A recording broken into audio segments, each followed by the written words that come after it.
Hans Wormhat. I want to keep this short and sweet. This is just something that I could probably make a whole series of videos on, just coming up with these little collages of a million images that prove that you live in tranny land.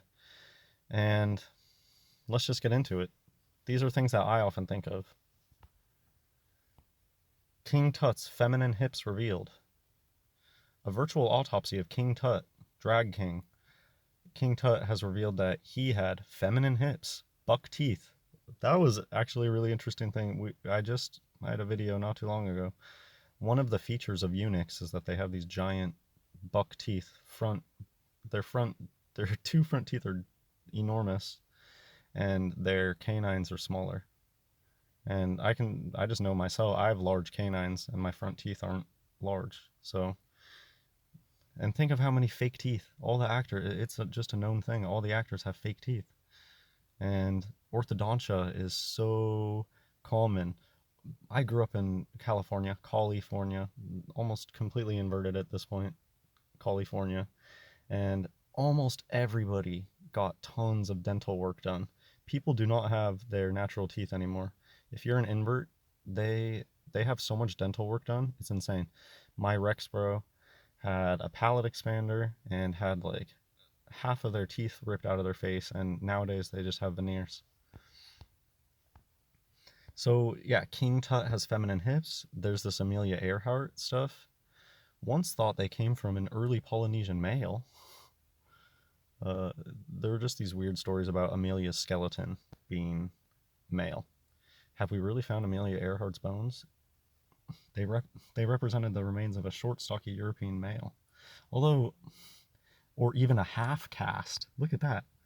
Or even a half caste. What? How often do you hear people? See, they don't hide it sometimes. They'll openly talk about it. When have you ever heard somebody say half caste? Very interesting.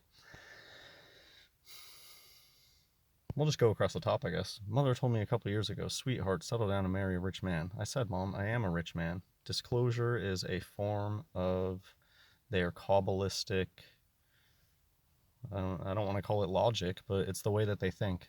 Oh, it's your fault for believing I'm a woman because I've gone ahead and told you that I'm a man. Everyone should know about this. Chris Pratt talking to Jennifer Lawrence during our sex scene. I felt your penis rubbing into me. Probably telling the truth. That's why it's funny. Why is it hilarious? Because it's the truth.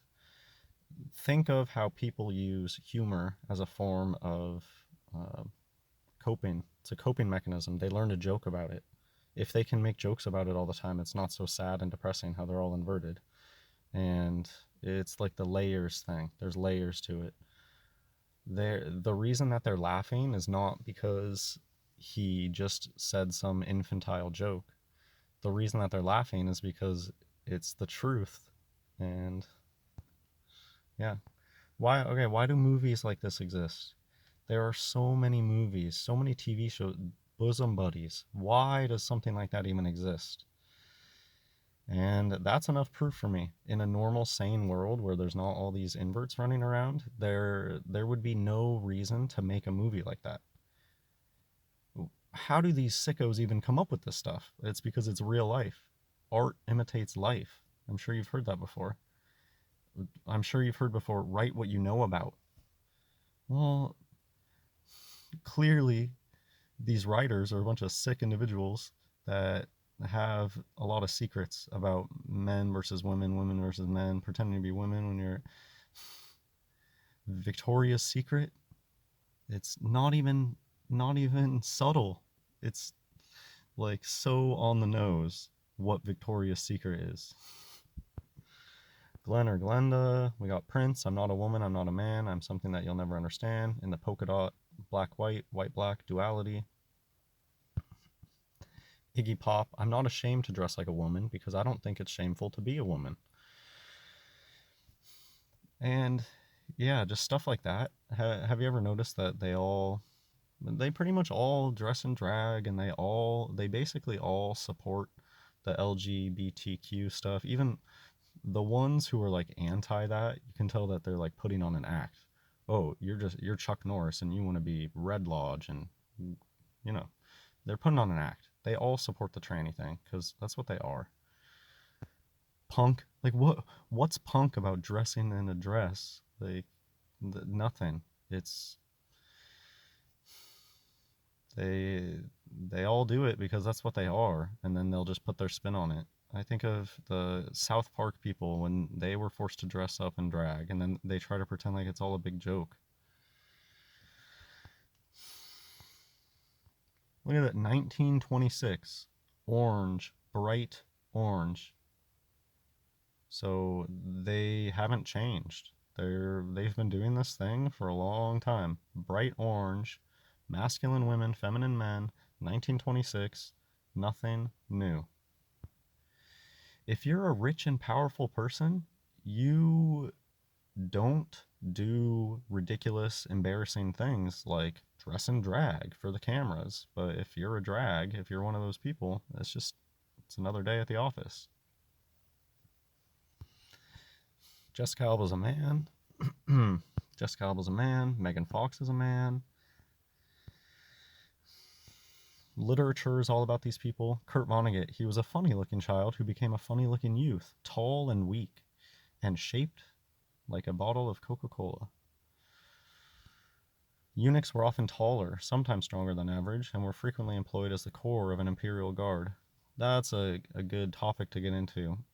It's been pointed out before by somebody, and it kind of clicked with me that yeah, this huge Freemartin army that you see, this huge amount of Freemartins, it was basically these upper classes creating a lower, like a worker class.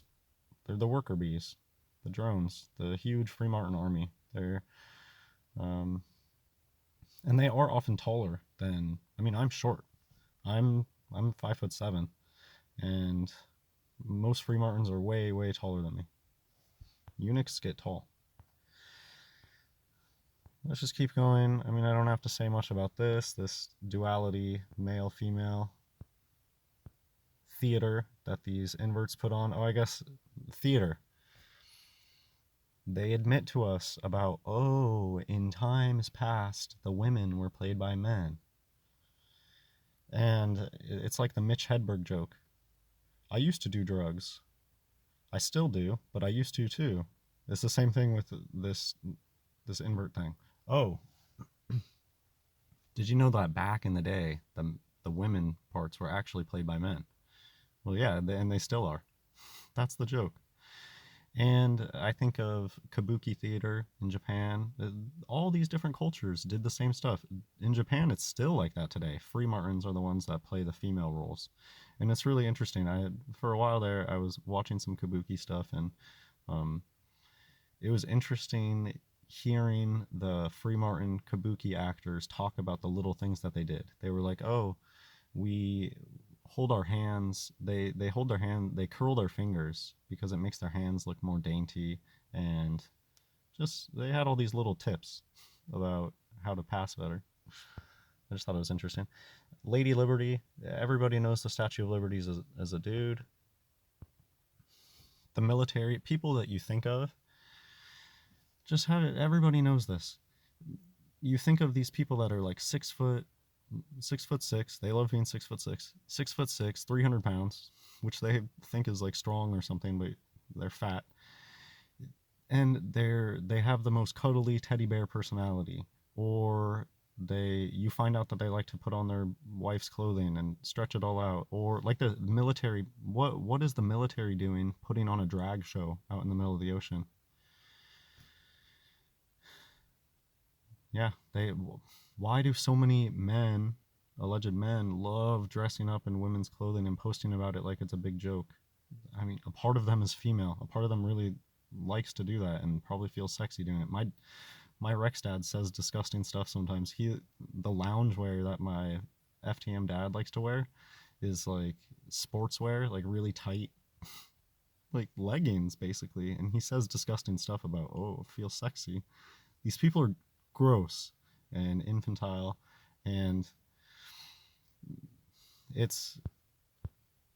just finish up. Oh, more literature stuff. Sarah Plaintiff, all the books that they make you read in school is about this stuff. You're constantly inundated with tranny land, 24/7 to the point where you can't even see what's going on. I know there's a forest in there somewhere. It's the expression, you can't see the forest for the trees. I've had specifically one professor of mine would bring up this expression all the time. Their favorite book was The Alchemist. What do you know? And they would talk about, oh, you can't see the forest for the trees. You can't see the forest for the trees. And I was like, why do you keep bringing this up? Like, I understand that that's an expression, but this teacher would use it all the time.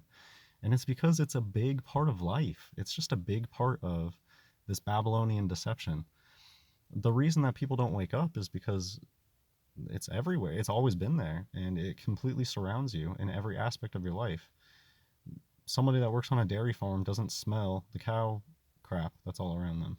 People who are born in Babylon, everybody, you don't notice it because it's been around you your whole life. Yeah, Sarah Plain and Tall, I remember that one. I mean, the book Catcher in the Rye, the entire book Catcher in the Rye is this person talking about all the phonies everywhere. I mean, these people are phonies. They're the definition of phonies. Their whole life is a lie. I think I'll keep it at that. Let me know what you thought of this. Just a little collection of videos or collection of images that show where do you live. It's all around you. Just pay attention. And sure, they have like hidden signs, Orange 33, different hand signs that they throw. But I mean, you don't even need to get that far. It's just why when you go look at the media are they talking about LGBTQ stuff nonstop, even though they claim it's only a fraction of a percent? And yeah, it's just because that's just a lie. It's not. It's This tranny thing is not just a fraction of a percent. It's all around you. It's in your family. And I'll leave it at that. God bless everyone.